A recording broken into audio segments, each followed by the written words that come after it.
On this episode of China Uncensored, Beijing's most dangerous pastime, breathing. Hi, welcome to China Uncensored. I'm your host, Chris Chappell. Who says Beijing is polluted? Just look at this beautiful clear sky. Okay, so maybe Beijing looks a little more like Blade Runner.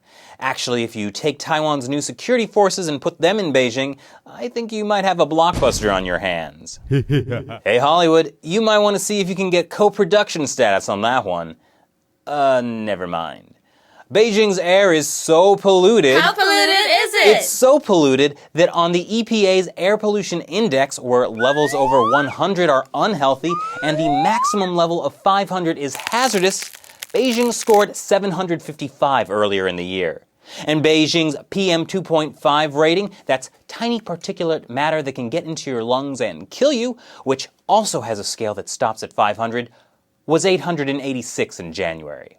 Now that's a lot of numbers, so let's bring it back to reality. This is what API 755 and PM 2.5 886 looks like.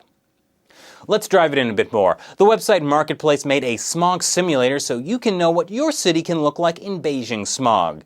Here's San Francisco, Los Angeles, and New York. And remember, that scale is only going to 500 because, that's supposed to be the insane threshold you can't go past. I can only imagine what it must have been like in the northern city of Harbin last month when PM 2.5 hit 1,000.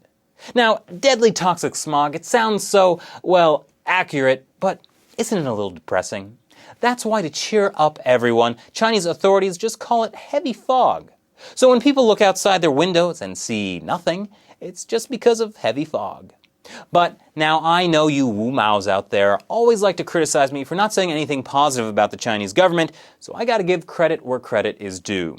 The Chinese regime is getting serious about pollution. Because it shuts down businesses and schools? Because over 8,000 people in the north died from it last year? Because an 8-year-old girl has just been diagnosed with lung cancer? No, it's because they're saying the heavy fog is so thick it's getting really hard to spy on people. The regime has installed over 20 million surveillance cameras and they can't see a thing. How are they supposed to monitor people like this? That's why the party is sparing no expense. They've hired 2 teams of scientists to figure out how to make the cameras see through the smog. Oh, you were expecting them to solve the pollution problem? That's so cute. Though there is a silver lining to this dark, toxic cloud that you can see from outer space. It does have some advantages. If there's another large-scale protest in Tiananmen, no one will know. They already censored the airwaves, why not the air itself? But there is an even greater benefit to all this smog.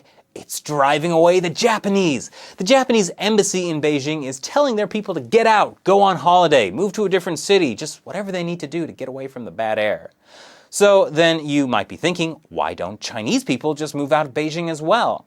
Well, China has this little thing called the hukou, the household registration system. Now, you're free to move anywhere you want in the country, but if you don't get a new hukou for the new city, which ranges from a difficult bureaucratic nightmare to an impossible bureaucratic nightmare, you're just a migrant worker with no access to healthcare, social services, or education for your little children whose lungs are turning so black. But hey, at least this is one time when officials have to suffer with everyone else, right? No. They have some of the best air purifiers in the world installed in their homes and offices. They are chauffeured around in private cars. They don't need to tint the windows because people can't see into the car through the air anyway, have access to the best healthcare in the country, and their food comes from well-guarded organic military farms.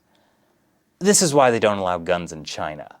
Thanks for watching this episode of China Uncensored. Once again, I'm Chris Chappell. See you next time.